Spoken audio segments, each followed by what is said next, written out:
Hello, I'm Drake. Welcome to Working Dragon Mystic, where we discuss real, metaphysical, and occult knowledge so that you can manifest real and tangible results in your life. Today, in our month focused on dragon magic, we're going to be covering the Dragon's Flame ritual, so stay tuned.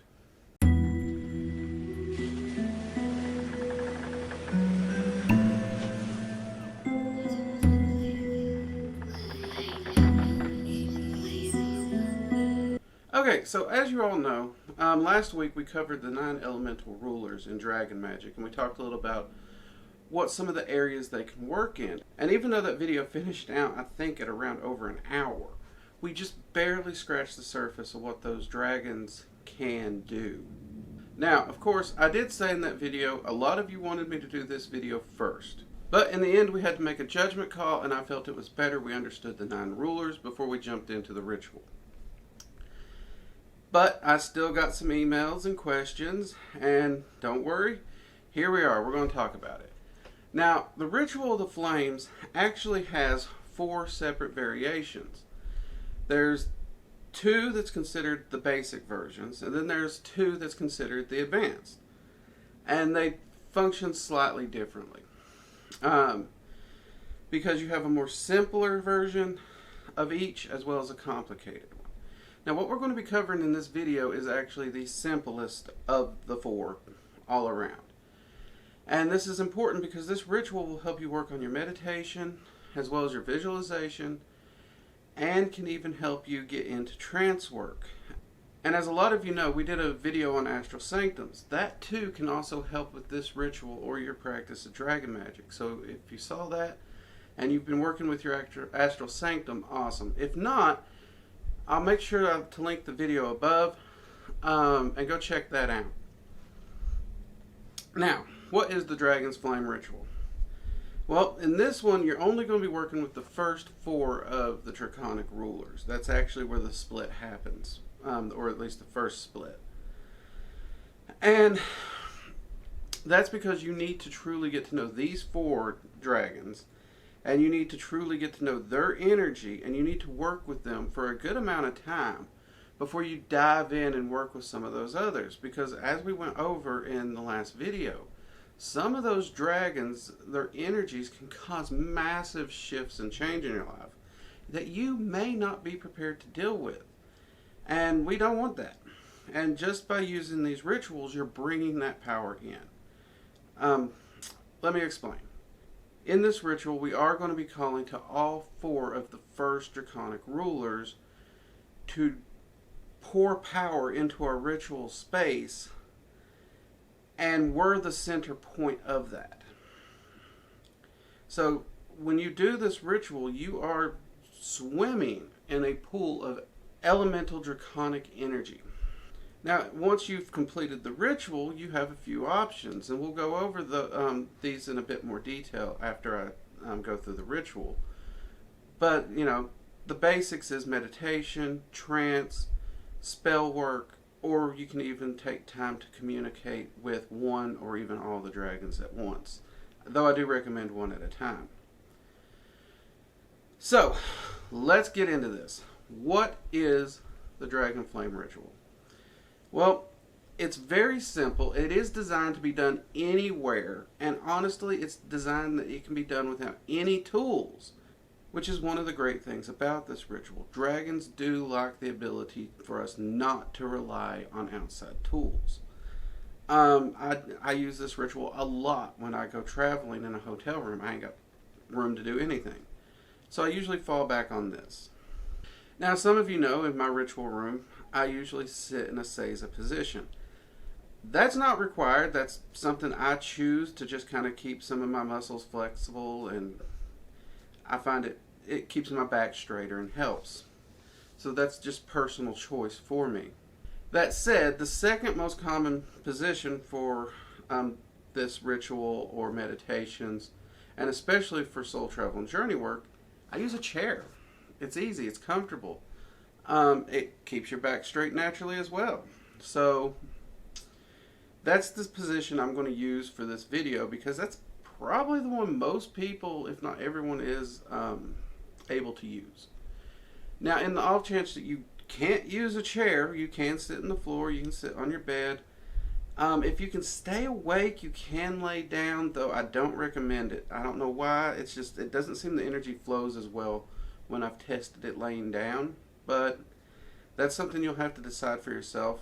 I generally do recommend, at the very least, sitting up somewhere, whether you're sitting on the floor, a chair, or what. Now, we will be going through this ritual, and you'll see me here on camera looking at me, I guess, which is going to be awkward, but that's okay. We will actually go ahead and do the ritual so you can hear kind of what it's like, but I want to walk you through it first.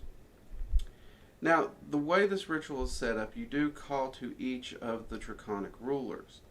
At this point, you don't need the names. In fact, I'm not going to use the names in this ritual, and I'm going to show you how you do the ritual without using a name.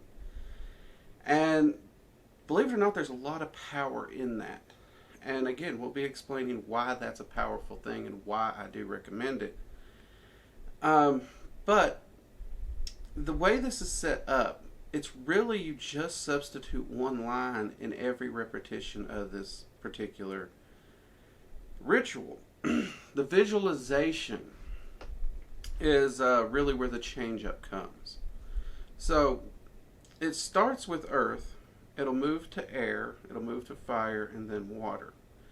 Now, the direction you're facing for your ritual, it doesn't matter. You can face north for earth, you can face east for air, south for fire, you can face west for water. That really doesn't matter. You can even face across the quarter if you want.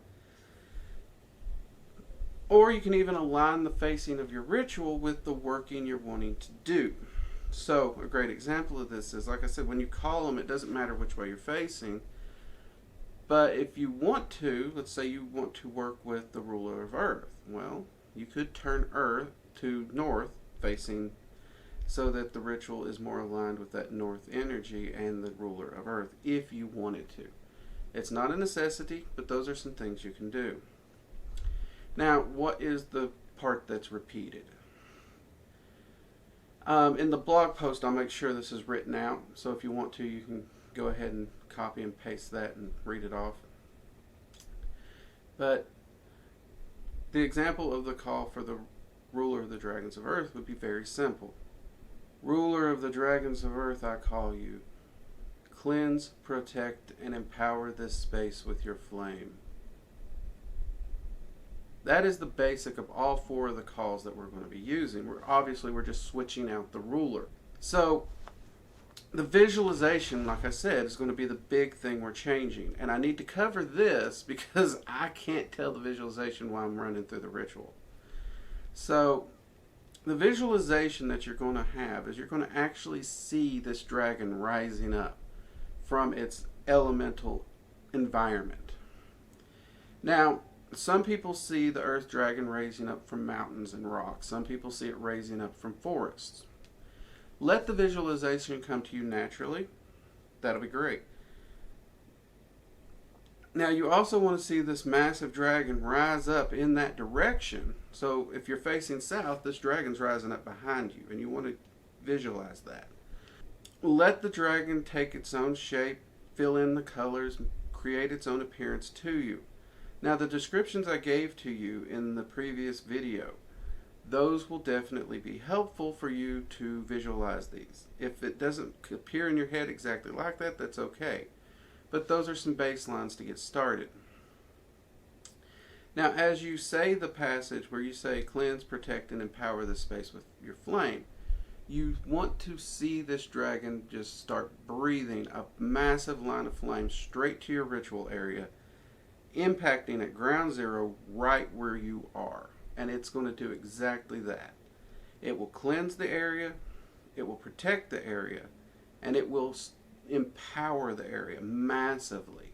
And you are at the very center of this. And that flame is going to continue the whole time you're working. Then you would move to the next call. In this case, we'd move to air. So, ruler of the dragons of air, I call you. Cleanse, protect, and empower this space with your flame. Again, you're going to see the visualization of this massive air dragon coming down from the clouds and sky. And like I've always said, this one always appears as an Asian ling to me. And as it closes in, it too is now going to breathe a flame. And that flame too is going to impact on you at ground zero, cleansing, protecting, and empowering your ritual space. So at this point, you now have both dragons in your visualization. This is where it starts to get hard, because you do have to hold up all these visualizations and see all the flames coming down on you. So for the fire dragon, you will see a large European style dragon usually rise up out of flames or volcano or lava is what most people see. And again, the colorings shift from time to time, so just let that information come to you. But this dragon too will again begin to breathe a stream of flames into the ritual area to cleanse, protect, and empower it. And at that point, you now have 3 dragons and 3 streams of fire funneling into your ritual area.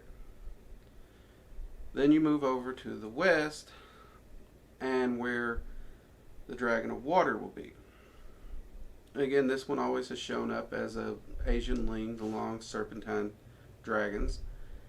And you're going to see this one rising up out of the water. You seeing a pattern here? And when it rises up, it too will begin to breathe a 4th stream of flame into your ritual space. Again, cleansing, empowering it, and protecting it. And you want to hold this visualization of all 4 dragons breathing that power into your ritual space. And every time you breathe in at this point, you want to take a minute and you actually want to feel this energy. You want to absorb this energy. So every time you breathe in, you're taking the power of these 4 flames into you. And every time you breathe out, you're breathing out all this negativity, all the crap, the distractions, anything it is you're trying to get rid of. If you're sick, breathe that out. And breathe it out into the environment and let these flames incinerate it and cleanse it, as they will be you as well, because you're at the center of this. This is what makes this ritual hard, is the visualization. I know a lot of people who are very good at visualizing 1 thing, 2 things.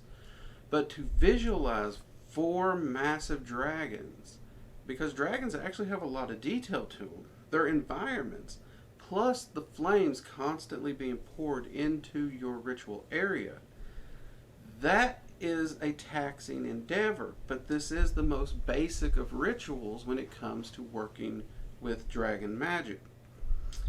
And the reason for that is this is building you up.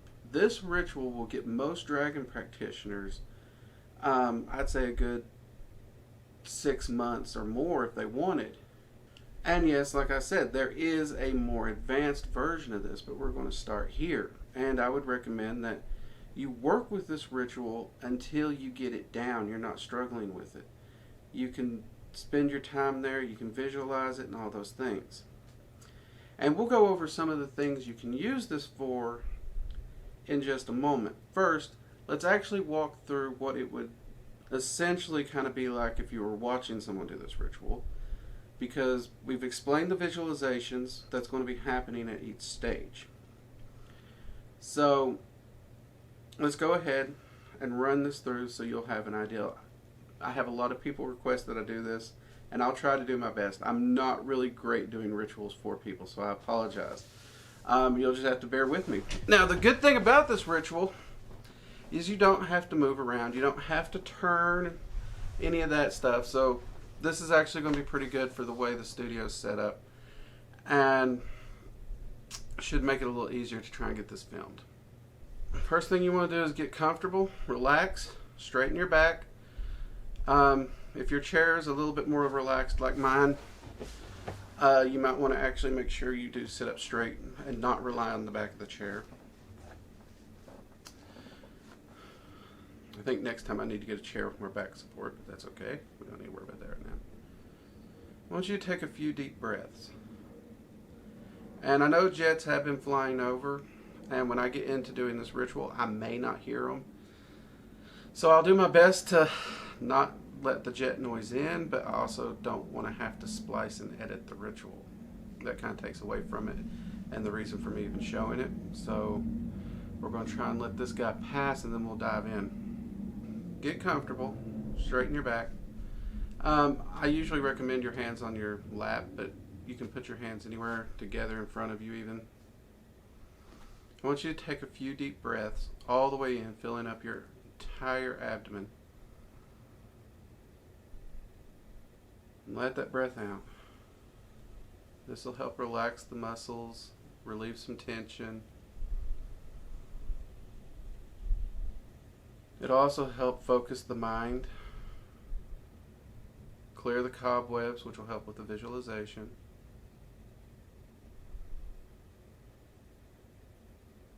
After at least 3 good, full, deep breaths, get started.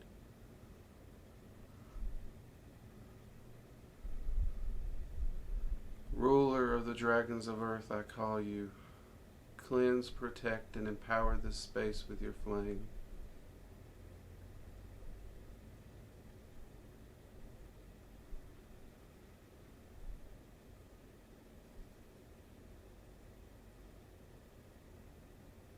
Ruler of the dragons of air, I call you. Cleanse, protect, and empower this space with your flame.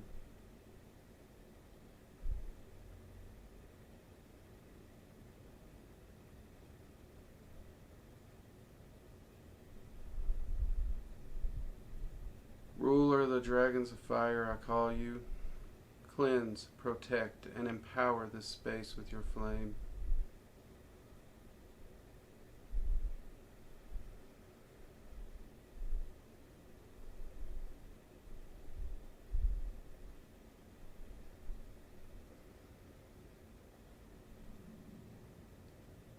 Ruler of the dragons of water, I call you. Cleanse, protect, and empower this space with your flame.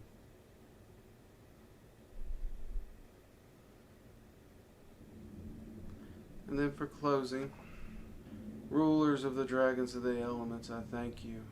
I thank you for cleansing this space. I thank you for protecting me, my home, my family, and my work area.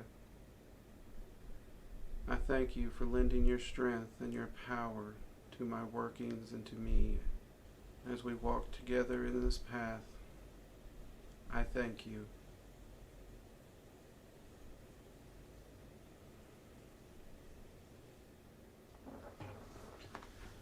Okay, now cutting away all the bells, the whistles, the quick explanations, and in between all those, that is a very quick how that ritual would go. Now let's talk about the details. Once you've actually gone through all 4 of the elemental dragons and all that power and the visualization's been pulled in, you will want to spend a minute to 5 minutes easy just breathing in and meditating in that power, listening. And in fact, you can do just that with this ritual. You can call that up and you can just use that as your meditation space and listen. Feel, does any messages or communications come through to you? And if they do, you write those down. In fact, that's largely how I do a lot of my meditations, is I'll use this ritual, and within all that draconic energy, that's where I'll meditate.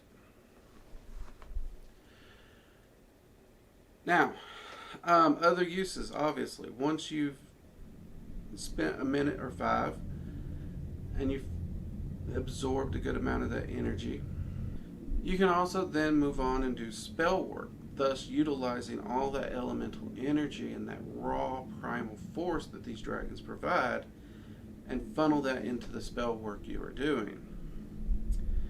However, the big use for this ritual for most of us right now, other than the meditation, because I won't lie, meditating in that draconic energy is going to help you adjust to it, help you get used to it, and it is going to help you in dragon magic far more than you might understand.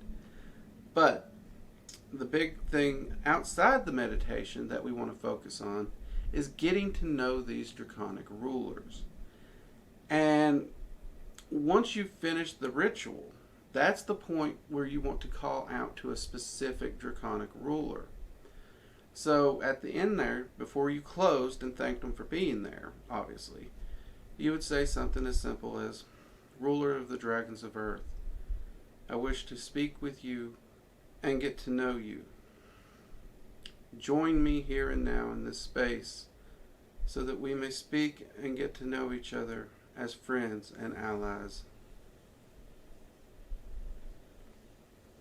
Say something along those lines. That's how I would usually word it, but you don't have to word it exactly like that. You're just calling out to them, and you are stating your intentions. You're wanting to build a genuine relationship, and you're wanting to make a friend and an ally here. And if you like the phrasing perfect love, perfect trust, you can use that. There's nothing wrong with it. And at that point, you're now going to spend the time, you're going to meditate, because when you do that, that ruler will approach. How closely they'll approach and will they actually enter the space fully, that is another question, because at this point in time, they don't know if they can trust you. You've got to earn that trust and build that relationship. But they will approach you. They will give you their attention. So meditate there. And one of the best ways that I found to make this happen is don't just sit there quietly. Think of it, you actually have a guest. Even if you can't feel them in the room, imagine them in the room sitting across from you. So in my case, they'd essentially be sitting here where the camera is, right across from me. And ask them questions. Ask them about themselves. Talk to them. And in between questions, take time to meditate and listen. And see if you get an impression of what that answer might be, or even if you hear an answer directly. Even if something, a phrasing or an answer pops into your head and you think, no, I'm just making that up. Write that down. More often than not, you are getting an answer. And as most people have pointed out, dragons do tend to speak without words whenever possible. Even when you master evocation, they tend to still prefer telepathy and emotional speech. So you are going to have to learn to recognize those thoughts when they pop in your head as the answer. It may be a picture, it may be an emotion, it may be a scene, like a short, fast clip in a movie. It could be anything that they project to you to get started. And the more you and that dragon bond, the more clear this communication becomes. Now, once you start getting reliable answers and things start coming through clearer, you may get a name. They may offer up a name. Now, if you've worked with this dragon for a few weeks to a month and they haven't offered a name, it's not rude to request a name. Though I do recommend when you call them to come and meet you, you would introduce yourself. And I know a lot of people's like, well, why am I introducing myself and giving them my name if they're not going to give me theirs? It's a show of good faith. Now, during these workings, you can also light some incense and offer them up some incense as a gift. The energy that's released, they feed on. If you have crystals, they love crystals. They'll feed on the energy of a crystal, and since crystals are recharged, that again is a wonderful offering that you can give them. Just like giving any guest a gift, it helps to build that friendship and that relationship. Things that you might want to put on your altar during this ritual that they adore. Coins, stones, crystals, any of those things are wonderful. One thing that I have found that is great to do, especially starting out and even later, take a cup and fill it with some water and leave that on the ritual. And you can actually put 2 cups up there. And this is what I do. I actually put 1 cup in front of me and 1 cup where I would expect the dragon I'm working with to be if he was sitting across from me. The dragon will take the energy from the cup you've offered them, as you offer them a beverage and a gift, and they will actually help charge the cup that is in front of you. So at the end of the ritual, when you drink it, you're just further taking that energy in and further bonding with them and building that connection. Now, as I said, this ritual can be used for meditation, it can be used for spell work, and it can be used for communicating with these dragons. If you do already know evocation, it can be used for evocation. But don't expect the evocation of a dragon to be the same as evocation of another entity. It is drastically different, and I would recommend holding off on that. You really want to get to know these entities before you start evoking them. And getting to know these elemental rulers is very, very important. I personally would recommend setting aside at least a week to work with each of these rulers individually in this method. And even at that point, I still wouldn't say you're ready to move on to the next few dragons, because this is just really getting that baseline introduction. And I usually my students tend to work with these dragons for a few months before they move on. But this is a beginning ritual that, like I said, you can start working with these rulers, you can start getting to know them, start building that one-on-one relationship with them that is unique between them and every magician they work with. No magician will share the same relationship with them that you do. And you can even, in a month or two, you could probably get a name out of them that is specifically that they give to you.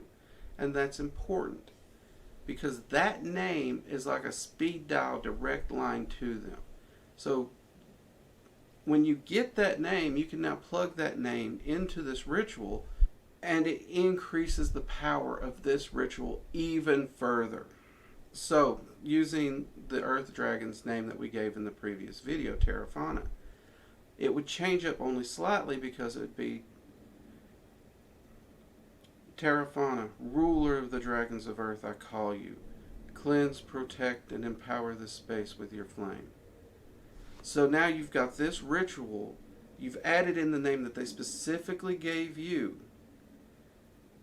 So they know it's you. They know the magician who's calling them immediately, and they know there's that friendship and that relationship. Because to get that name, they have to trust you. And that's one of the reasons a name is so important. Now, I did say I made sure all the dragons that I work with, all the rulers were okay if I gave the names out that I gave in that video, so you can use those. But you will still want to get a name that is unique to you.